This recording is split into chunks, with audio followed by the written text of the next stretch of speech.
Hello friends, welcome back to the iSunshare channel. Today we will learn how to repair the corrupted PowerPoint file with iSunshare PowerPoint Repair Genius.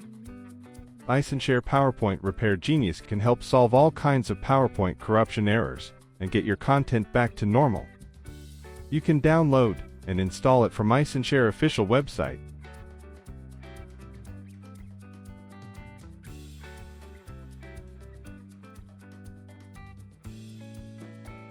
Now open the software and click the Open option.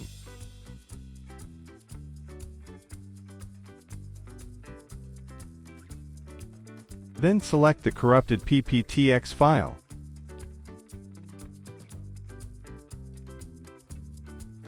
OK, click the Recover button.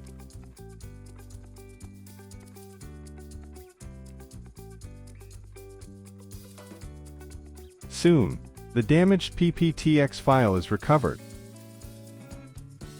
You can save it on a folder and rename it.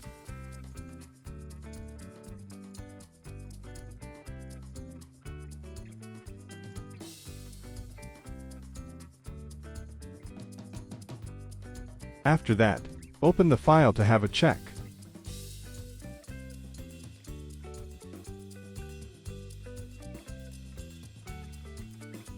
That's all for the video. I will see you in the next tutorial.